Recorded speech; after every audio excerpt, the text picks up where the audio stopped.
On ne peut pas parler de la technique sans faire référence à Heidegger.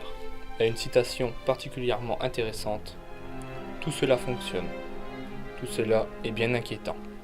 Selon lui, nous serions dépendants à la technique au point que nous l'ignorons absolument. Puisque tout fonctionne, pourquoi être préoccupé? Le sujet fait donc corps avec la technique. À ce titre, elle représenterait un potentiel danger vis-à-vis de nous-mêmes et du monde extérieur. Au fait, savez-vous que la technique a une fonction de survie? La nature est hostile. Qu'en pense Monsieur Pascal? Il ne faut pas que l'univers entier s'arme pour l'écraser. Une vapeur suffit pour le tuer. C'est partiellement faux. Une vapeur, une goutte d'eau suffit pour le tuer. Mais Pascal a raison. Nous sommes vulnérables face à la nature. C'est pour cela que nous avons besoin de la technique. Par ailleurs, au-delà de l'enjeu de la survie, cette technique est aussi l'instrument du confort. Ne peut-on pas affirmer que le rebond-chaleur derrière moi est une technique? La technique est particulière dans le sens où elle ne constitue pas un outil en soi.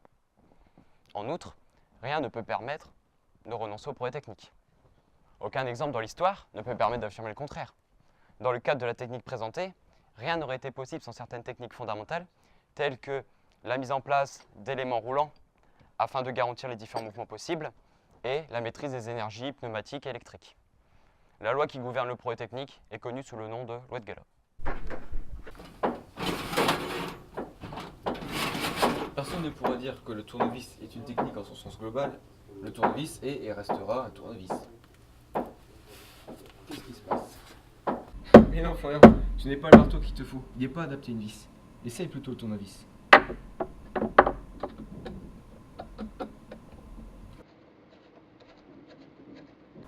Certes, le marteau est un outil, sa fonction est relative à l'usage que l'on en fait. Il obéit à la fin qu'on lui donne. Cependant, il n'est pas toujours adapté à la situation. Il est l'auxiliaire de la volonté du sujet. Vous voyez par vous-même, si on le pose par terre, le marteau ne fera rien.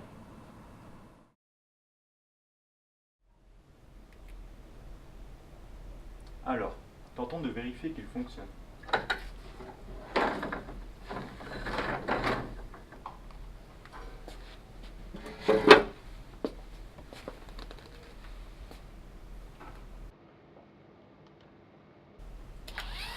Impeccable. Il reconnaît son maître. Maintenant, tentons de lui faire attraper quelque chose.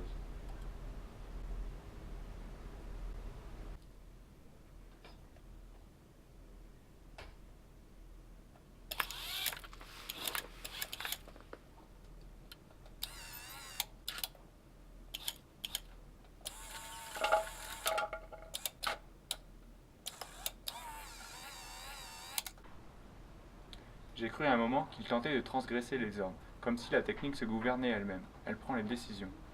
Mais alors, cela remet en question la frontière entre le sujet et l'objet? En effet, je suis capable de penser et de me retourner sur moi-même, contrairement à l'objet qui a une fonction bien définie, qui a été conçu pour et par le sujet.